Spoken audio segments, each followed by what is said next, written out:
Radio.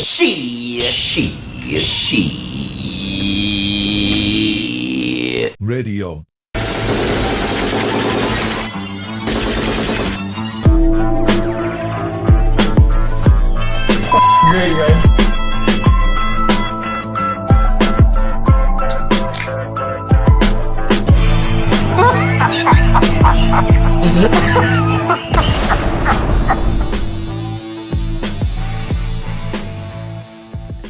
Ladies and gentlemen, welcome to She Radio, an unrefined podcast for the everyman. Once again, I'm Liarz, joined by Frans. Yo, What's happening, Frans? I love that shit radio opening, man. That's almost Bresky, man. I swear. Maybe it's better even. No, I'm good, man. How about you? No, I'm good. It's good to be talking to you again. Good to be back doing a show. Once again, we're wasted, and both Brasky are on assignment. It's just me and Frans going solo this week, but hopefully we can keep your interest with the topic of the night is going to be the Back to the Beginning with the Ozzy Osbourne concert, Black Sabbath. I know we're about a week late, but that's all right. We took our time doing this show and we wanted to get it perfect. What were your initial thoughts on the concert, Frans?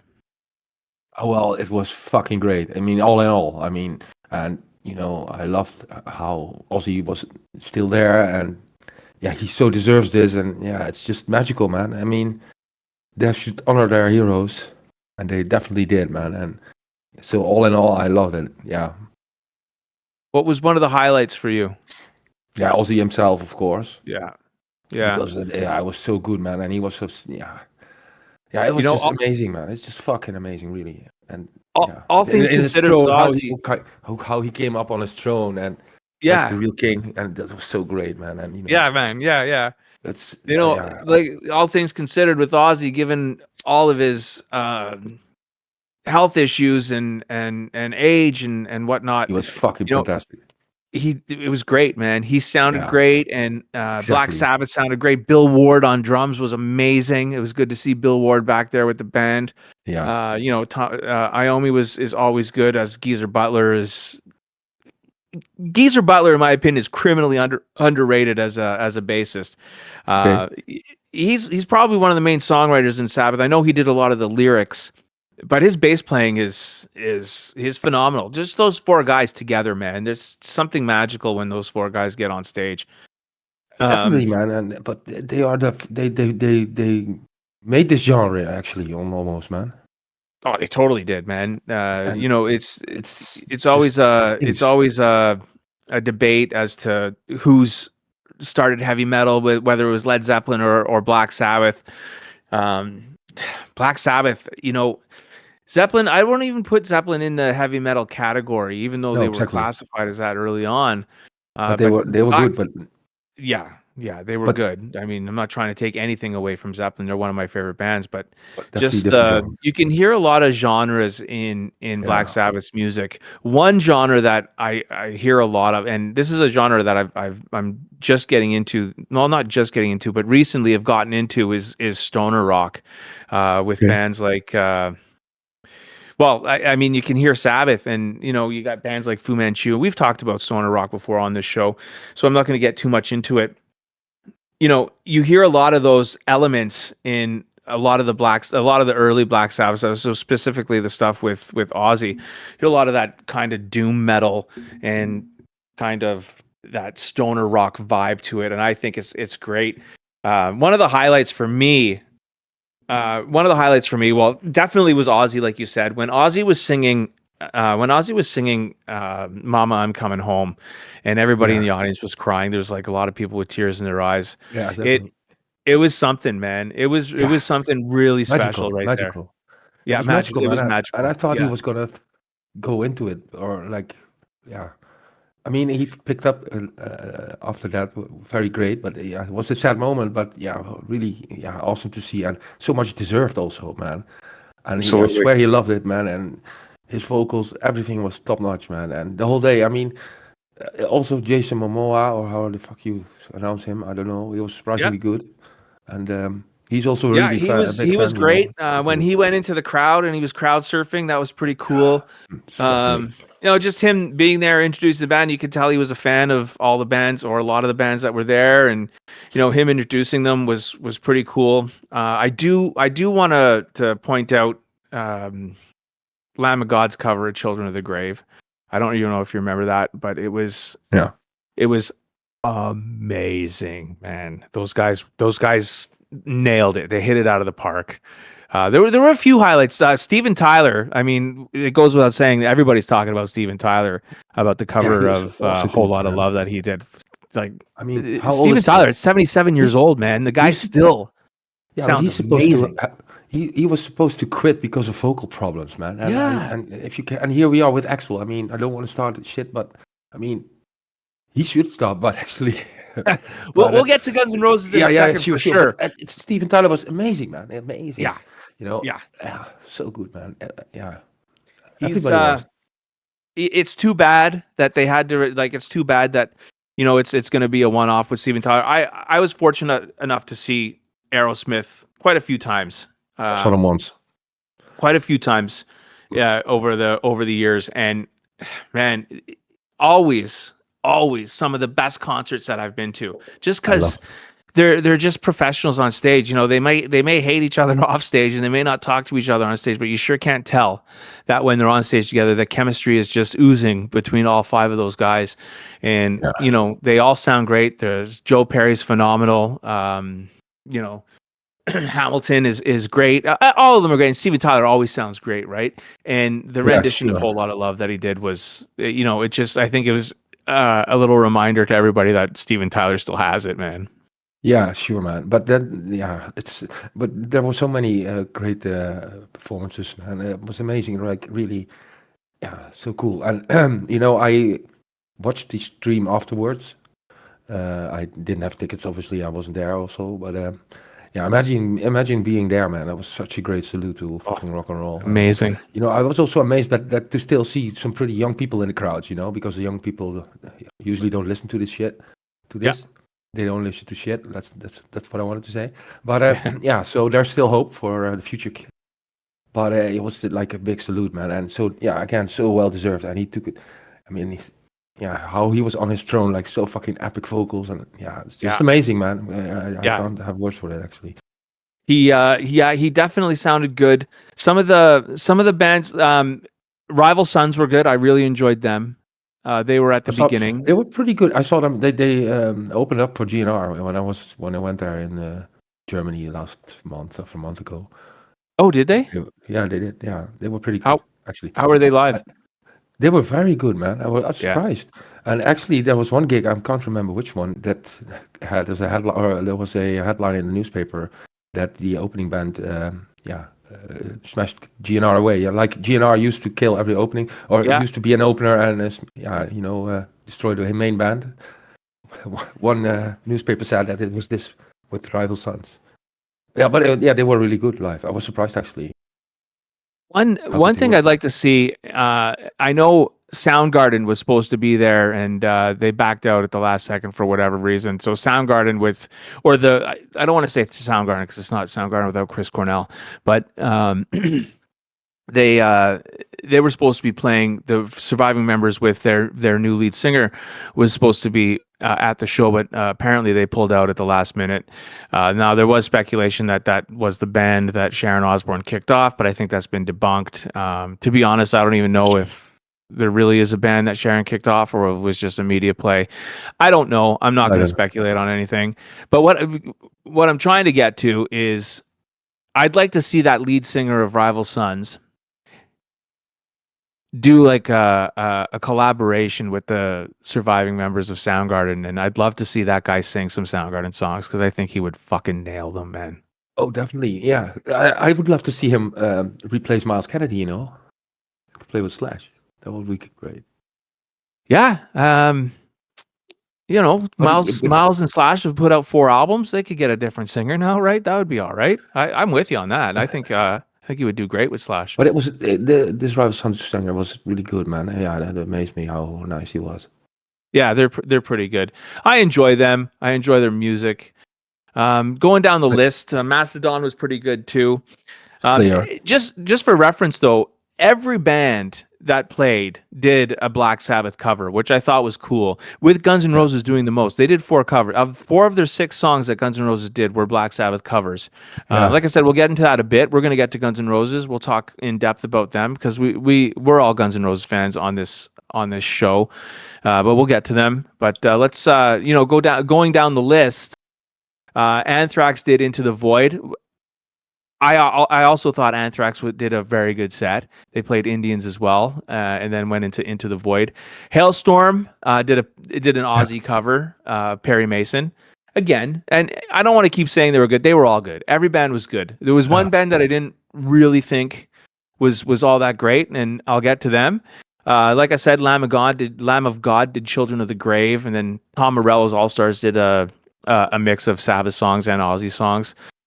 Which was really good too.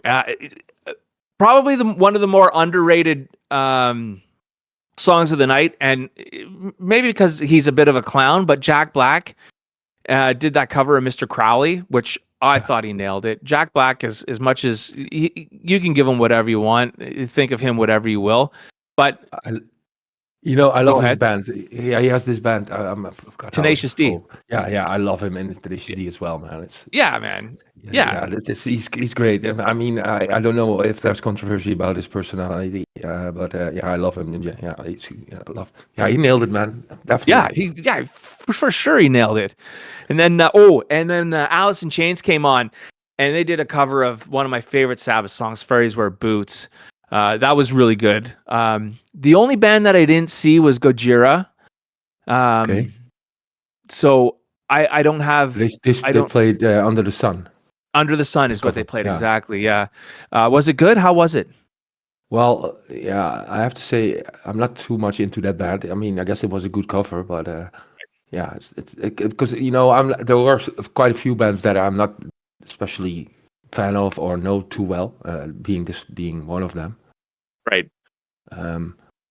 But in general, I love it, man. And also these collaborations or like supergroup stuff, and they're fun, and then they're fun. Nuno Bettencourt from Extreme. I think he basically just. I mean, if you follow guitarists and whatever, you know that he's a virtuoso, and you know that he's an amazing guitar player, obviously. Yes. Yeah. Sure.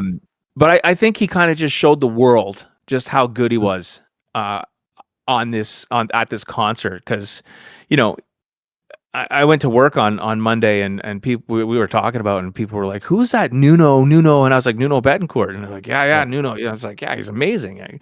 Yeah, he also played with Tom Morello, and with Travis Barker. Yeah, Symptom of the Universe one.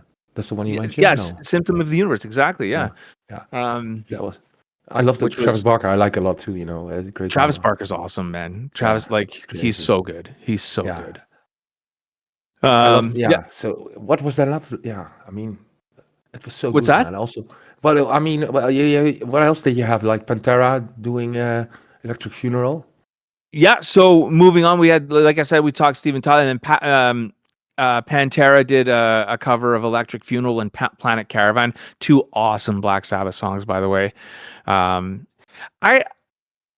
just thought Pantera was okay. I'm a big Zakk Wylde fan, and I think I might be in the minority amongst Pantera fans when I say that Zakk Wylde is a suitable replacement for Dimebag Darrell. Now he's not going to obviously he's not going to replace him with the songs that they've done, but I think to perform the songs as kind of a tribute to Dimebag in this tour that Pantera is doing. Cowboys from Hell, they dedicated to him, right? Yeah, exactly. I think he was the right choice for that band. I thought Phil. Now I was talking to a buddy at work about this too, and I think Phil was a little low in the mix. Now I don't know if that was because of Phil's voice is completely shot, which it is, or if it was actually just a technical glitch where the roadie didn't get the mic volume correct, but who knows, right? So I thought Pantera was just kind of okay. They did Cowboys from Hell and Walk, and then like I said, they did the two Sabbath covers, which were okay. And then Tool, I can't get behind Tool, man. I listen to their music. I'll be the first to admit that. I have no problem admitting that. I listen to their music, but I think Maynard's a dork, man, and he Well, kind of rubs me the wrong way. And he just sat there the whole concert, kind of like reading off the teleprompter, hunched over. Like there's no showmanship, no frontman showmanship coming from him whatsoever. Now I don't know. Maybe that's his shtick. Maybe that's his gig. Whatever. But I didn't think yeah. it was. Well, you know, Go ahead. for Tool, it is like that's another band that's not gotten so big in Europe, man. I mean, and I hardly know anything about them, so I always also found it a bit curious how he was performing, but I was Yeah. also wondering if it was part of his deal or his handle, or I Yeah. couldn't get really. But in here, it's not that popular band, so So they're not that big yeah. in Europe. No, no, because I think they came with a new CD and it was a big buzz, but I was like, really, like, what the fuck's going on? Like a while Right. ago. Yeah, no, so they didn't broke here for some reason, other than Slayer, of Interesting. course. Like Yeah, I they're said, not. I like Tool. I like their music, but he just kind of rubs me the wrong way. Moving on, Slayer came on next, which I think they were pretty good, man. Slayer, They are absolute um, shit, man. you don't like them? Yeah, well, of course I like them, man, but they are, yeah, they are really fucking great. Yeah, Yeah. but definitely, but in general, a step too hard for me to listen to every day or something like that. Yeah, how to say it? You got to be in a mood, right, to listen to them Yes. because Yeah, yeah, they're yeah. hard and they're heavy, man. But They did the they're Wicked World, right? Yeah. yes, Well, that's right. Wicked They did World. Wicked World, which was man, um, which was a great cover. I Yeah. thought they did great too. And then we're gonna get to Guns N' Roses and Metallica. So the one band that I thought wasn't very good was Metallica. I don't know, something about their set. But the songs that they played were great. Like they did the two Sabbath covers, which, and I want to get into this too, because Guns N' Roses and Metallica, they kind of did deep cuts of Sabbath. Like we got what was that? So we got Johnny Blade from Metallica. We got Never Say Die and Junior's Eyes, all from Never Say Die album, right? A Hole Which in the is Sky. a Yeah. hole in the sky. Hole in. Sorry, I missed that Yeah. one. Yeah, and an overlooked album from Black Sabbath. It's one of Ozzy's last albums. I think it's the second to last album with them, and it's kind of overlooked a lot because you had such powerhouse albums from Black Sabbath to Paranoid to Master of Reality to Sabbath Bloody Sabbath number 4.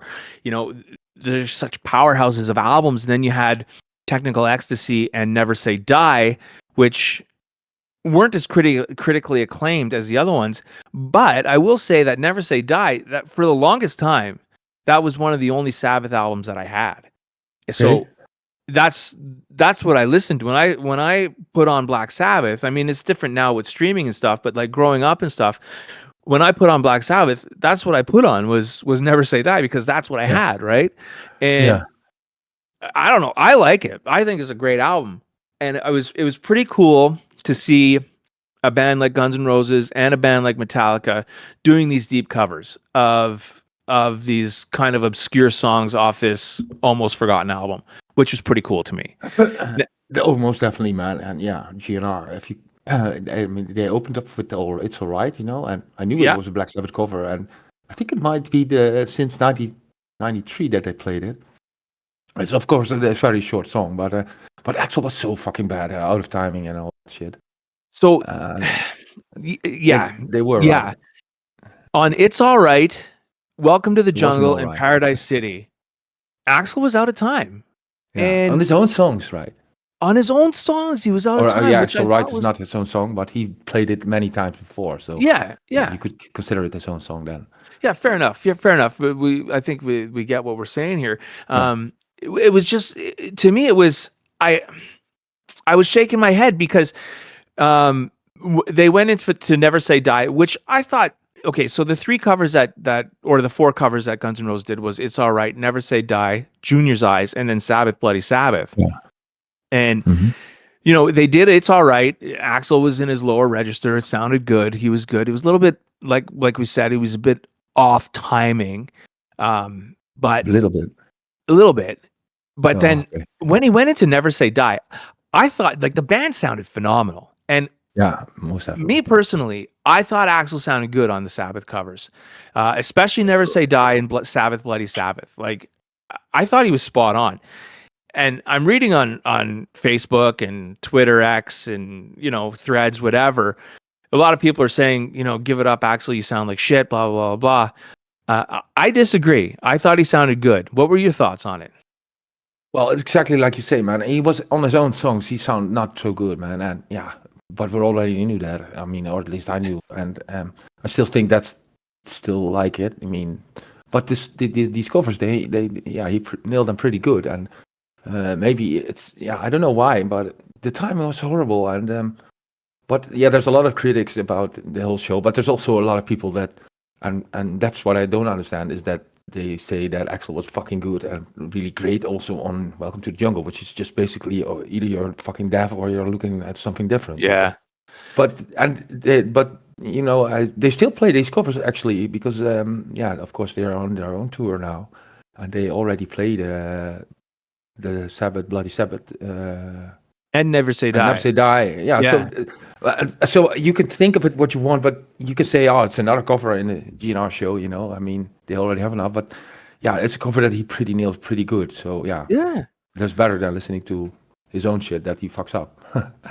Yeah. but, Yeah. And but saying Axl sounded good is like, no, man, no, it's well, yeah, seen his age and all the situation, maybe he did, but yeah.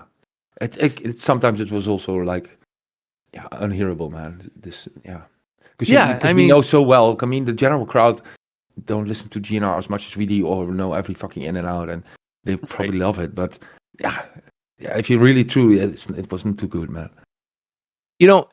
I think, and this again, this is pure conjecture, speculation, whatever you want to call it. But I have a feeling that once the Appetite for Destruction 40th anniversary passes, I think we're going to see the end of Guns N' Roses. They're all getting pretty old. Axl will be in his 70s by then.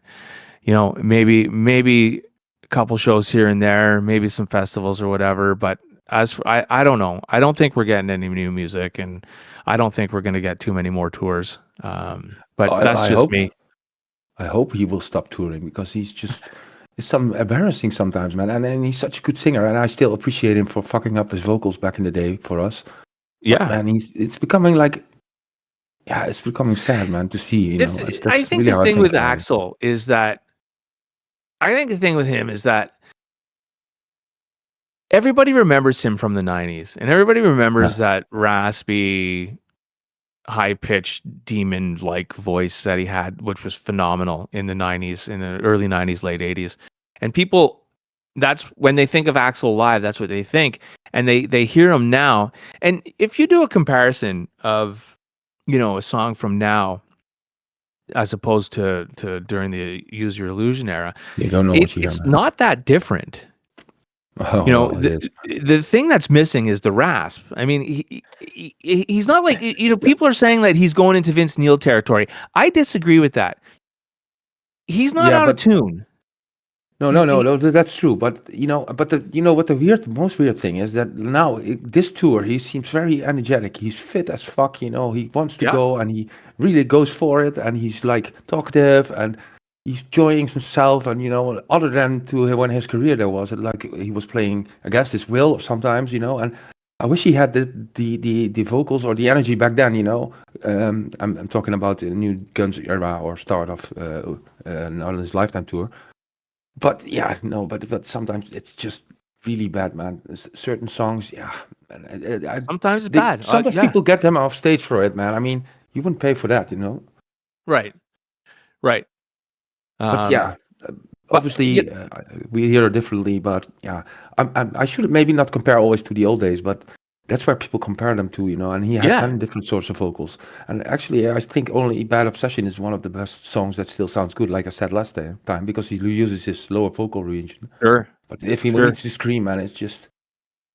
yeah, I mean, yeah, at least he knows the lyrics, but yeah.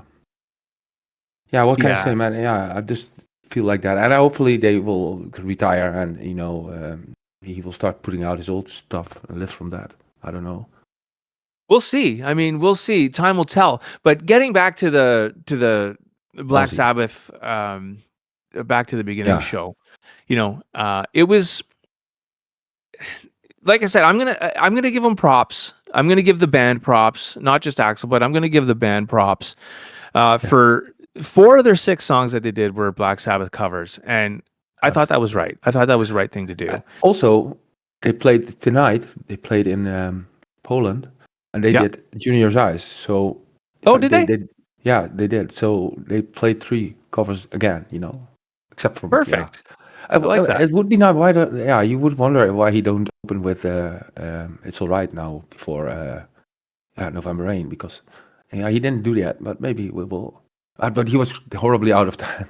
Out of time. But yeah.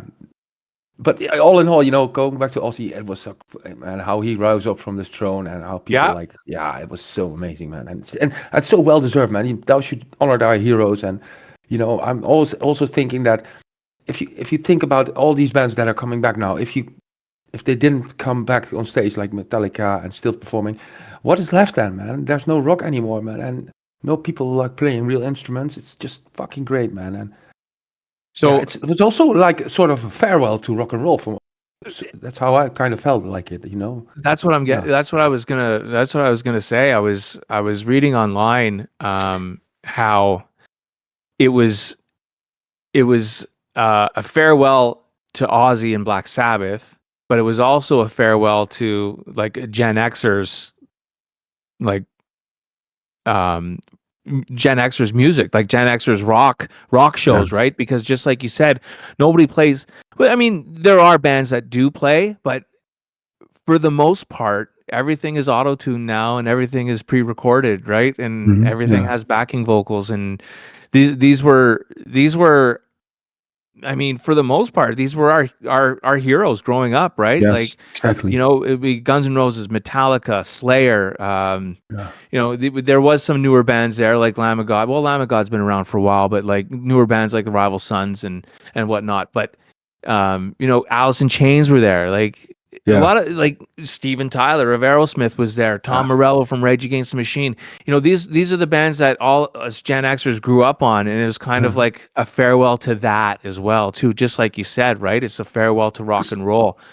Yeah, and I'm so happy now. If you see the state of the world nowadays, I'm so happy I was born in that era and get to live through that stuff. I mean, imagine if you were born right now, and that's why that feels extra a farewell to rock and roll, because it seems also like these days it's farewell to the good old days. That's sort of combination for Yeah, me.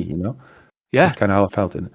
yeah. Which is too bad. Which is too bad. But time goes on, and maybe we'll see. Maybe this will create a resurgence in rock and roll, and we'll get this phenomenal band that comes out of this, kind of, you know what I mean, that rises up from this, because just everything that this concert did, like, generated almost $200 million for Mm. local Birmingham charities, which is insane amount of money, Yeah, man.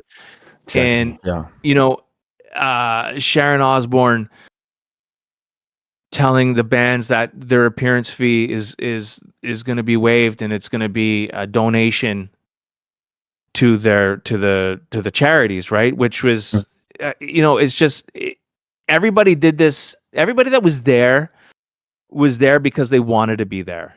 For Ozzy, especially Yeah, for Ozzy, man. yeah, And I loved it how Ozzy also never met Axel before. You yeah. mentioned that, and this picture. There was this picture of Axel with the guy from Metallica. Like really, James Hetfield. there was. Yeah, sorry, yeah, of course. How could I forget? And anyways, there was like some sort of tension. You felt it still, from back in the day, because they said some nasty shit about. I think they did. They parted not good, like in a good situation. Yeah, That feeling I still had, and also what I love, man. In the end, there was some backstage video where Kelly got this guy wanted to marry with Kelly, or of this ring, and then the first thing he didn't even start his speech yet. The first thing was Ozzy like, "You're not fucking marrying my daughter." I love how that was just He's so Ozzy thing to do, man. He's the only one that gets away with that shit. he's I love the that. drummer from Slipknot. Yeah, exactly. Yeah. Was he the drummer or Uh, DJ? Yeah, drummer. I'm not sure. I think he was the But drummer. yeah. But how he didn't even started his asking Kelly, with the ring and stuff, and he was Yeah. immediately like, "You're not fucking marrying my daughter." I love You know, that, man. it's That's pretty so cool awesome, because man. like that's Ozzy as a dad. You know what I mean? Like Yeah, sure, man. Of course. that's the dad that's behind closed doors. That's the joking dad talking to the future son. You know what I mean? Talking. Definitely. Yeah, sure. Because a Yeah, normal man. person would look at it and say, "Wow, what the fuck are you saying?" But that's just Ozzy saying, "Yeah, man. Yeah, it's just great. I Yeah. loved it, man." Yeah. Yeah. It was a good moment. It was a good moment for sure. But the charity thing is definitely big and huge, and definitely needed also.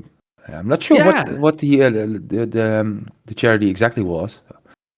Was it Well, I all know I know they did some children's hospital foundation, which because is Birmingham is always good, right? Because money going to kids, and there was obviously some money going to Parkinson's, I believe, okay? and I know the Children's Hospital of Birmingham got some as well. That's good. And whenever I don't know, I'm as you are, you're a dad as well, you're a father as well. Yeah, Whenever you see stuff like this for children, it's always good. it's the right thing to do, man. Oh, Because for it's sure. kids. Especially that stays in Birmingham, because Birmingham is like really a shithole of UK, man. It's the Yeah, worst there out there, and definitely needed money is needed there. Hopefully, yeah, the economics rose a bit, and so and it was just great. The end, and what can I say, man? It was just amazing. yeah. It was a It was great that concert. was it's fucked up that it was done. Yeah, yeah, 'Cause you can imagine also sitting there for 3 hours doing a 3 hour show, man. Wow. yeah.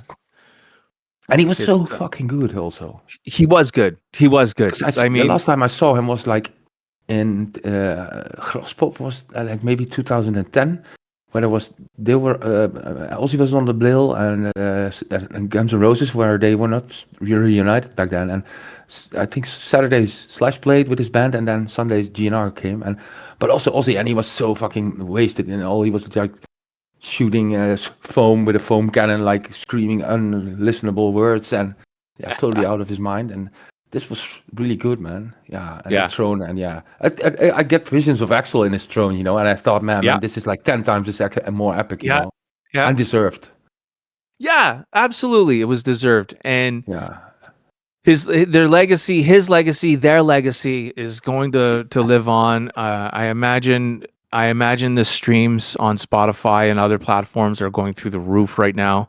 I know I've been listening to a lot of Sabbath lately, and and what I just also think is I'm so happy that they still could do this for Ozzy, because we lost a lot of heroes already that deserved this too, man. I mean, like, for instance, yes, Lemmy could have yes, had a gig like this, where everybody comes to honor his life, and yes, so yeah, it was so good, and also for Ozzy. But yeah, if you've seen the series, also, man, he is kind of I mean, he's just legendary, man. What can I say? yeah, yeah. No, you're right. And with that said, we're going to wrap it up here. I think we've covered everything for this Yeah, concert. I want to thank you for being on, Frans. Short yeah, notice. almost. This kind of came together pretty quickly. I know I wanted to do a show right after the concert, but we waited a week, and I think we got it right here. Yeah, exactly. All right, man. So on that note, we're going to say goodbye and look for us on Spotify. Look for us on YouTube. That's our main channel. Hit like and subscribe, leave a comment. We're slowly getting through all the comments right now, getting back to them. And like I said, Spotify, Rumble, and wherever else you get your podcasts. And with that, I say goodbye.